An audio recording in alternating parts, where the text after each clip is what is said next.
lot of times very unlucky with the final result. But I think there's a lot of new players, new coach.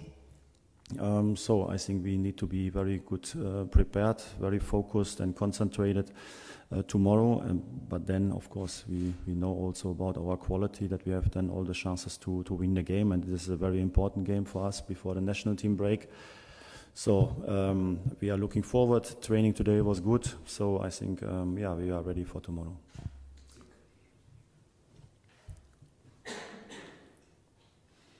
Good morning. Ana Luísa Fernandes, Persic. Can you explain us the situation with João Vitor? Is he still an option for you, or is out of the team? And what happened is a message to the group? No, it's not a message. I can understand João. So I think he hasn't played so much this season, that he is disappointed. I can understand that 100%. Sometimes it's not easy to be very fair to eat all the players, so I have to make decisions. So he was a lot of times also out of the squad. But what I cannot accept is that it affects the motivation and the performance in training. So that's something that is a rule that all the players, even when they are in a difficult personal situation, that they have to stay professional and that they have to give everything in training. So they can be angry with me because these are always my decisions. So I talked with João about that. So it is done. So it is clear. So he's a normal player of the group, like all the other players as well. Mr. Schmidt. Roberto Martinez just announced the squad of Portuguese team for the next games. João Neves is on the list. A comment of that. Is he happy? Have you talked with him? He is always happy, even when he is not nominated for the national team. So when he touched the green, when he take on his shoes, football shoes, when he touched the ball, he is always happy. So he's a player who loves football a lot, and so each single second, and that he now get nominated for the national team, of course, is a big reward for him and a big honor. I haven't talked to him about it because I had to go here to the press conference, but yeah, we are happy that with Antonio and with João Neves, we have two very young players from the Benfica campus now nominated for a big team in Europe. So Portugal is one of the best teams in Europe, in my opinion, and if they are part of that, so that means we have two very good players developed, or the youth department developed two players in a perfect way. And I think it is fair, because both of them are playing on a very high level, and also their attitude, their mentality, being always very focused on the team. So they take a lot of responsibility, they work hard, they have the quality, of course, because otherwise you cannot be part of national team. But I think in total their personality is top, and they are still humble, so they're not thinking they are the greatest because they are nominated or playing for Benfica. So I like it a lot, so I'm happy for them.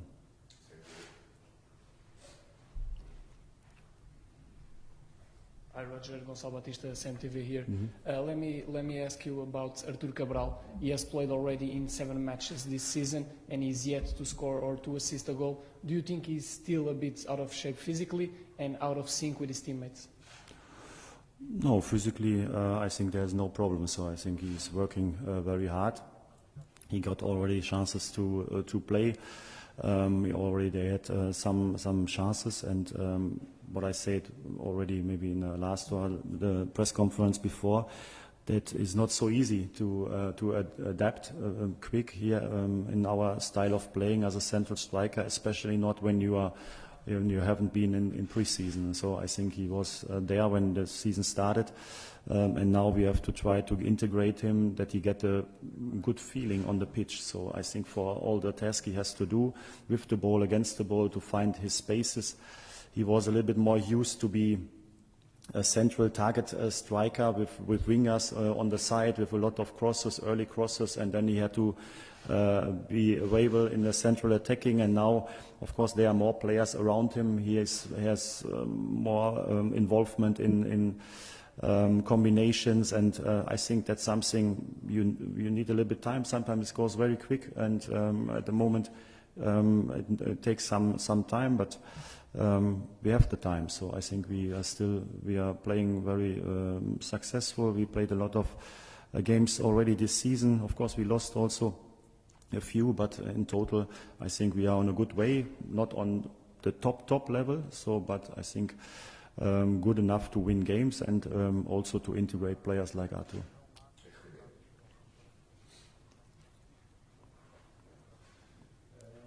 RTP, boa tarde. Boa tarde. My question is, last season you were accused of not changing the team, but this season you are accused of changing a lot. So what's the point? I would like to have a reaction from you about this question. Why I change the players now? Yes, you change the team. Well, I think it's, there's not like a golden rule that one way is always the right way. So you have to adjust when you have to adjust. So I think at the moment we are, like I said, not on top level. So I think sometimes the balance in the game is not perfect between the defending and attacking. I think this year we are struggling a little bit more to play a reliable 90 minutes on top level tactical wise. So that's why also the opponents get more opportunities, in my opinion, than last season. So I think we had to improve that, and also in the attacking, I think we already showed fantastic football and created a lot of chances. But sometimes we stop also a little bit regarding the intensity and the focus on the pitch. So I think that's our main task to increase the intensity, the reliability of intensity, and the top quality for 90 minutes. That's, in my opinion, the biggest issue right now. And of course, if players doing very well, you don't need to change. If the players are not top, then of course you have to change. You cannot play with players who are not in their top shape when other players also show up in training. So I think that's why I give different players chances, and then we will see what is the best formation to play on our top level. But at the moment, for me, it's not a clear 100% starting 11 right now, and that's why we need to change. Hi, Coach Miguel Azevedo for Jornal do Jogo. Ba and Di Maria had some physical problems last match. How are they? Are they fit for this game? And do you know if they will be out? And if they will be out, for how long? Yeah, they are out for tomorrow for sure. So when they get out of the match on Tuesday, of course, then probably they are not ready also for tomorrow. But they have not big injuries, so we expect that maybe after national team break, we hope that they can return to team training and then they are ready again.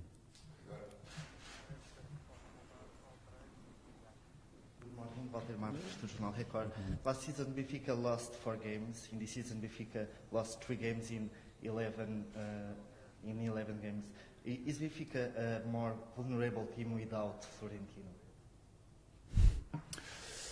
Yeah, it's a fact that we lost already 3 and last season only 4. So that's the last season. All the seasons, upcoming seasons, to compare with last season will be always difficult to be better than last season. I think we almost reached the all-time record of points last season with Benfica. I think we had the record in Champions League with points in group stage. We played quarter-final of Champions League. We scored, almost 40 goals in Champions League. So to do that again is very difficult. So I think if we remind ourselves, the last season we won so many matches in a row, and then we scored a lot of goals, haven't conceded a lot of goals by ourselves. So I think it was an amazing first season, and then we lost also some players. So I think now we get some new players, and now we have to find the right balance again, and then also to play more consistent on top level. But to all the season, like I said, to compare with last season will be very difficult in the next years to do it again.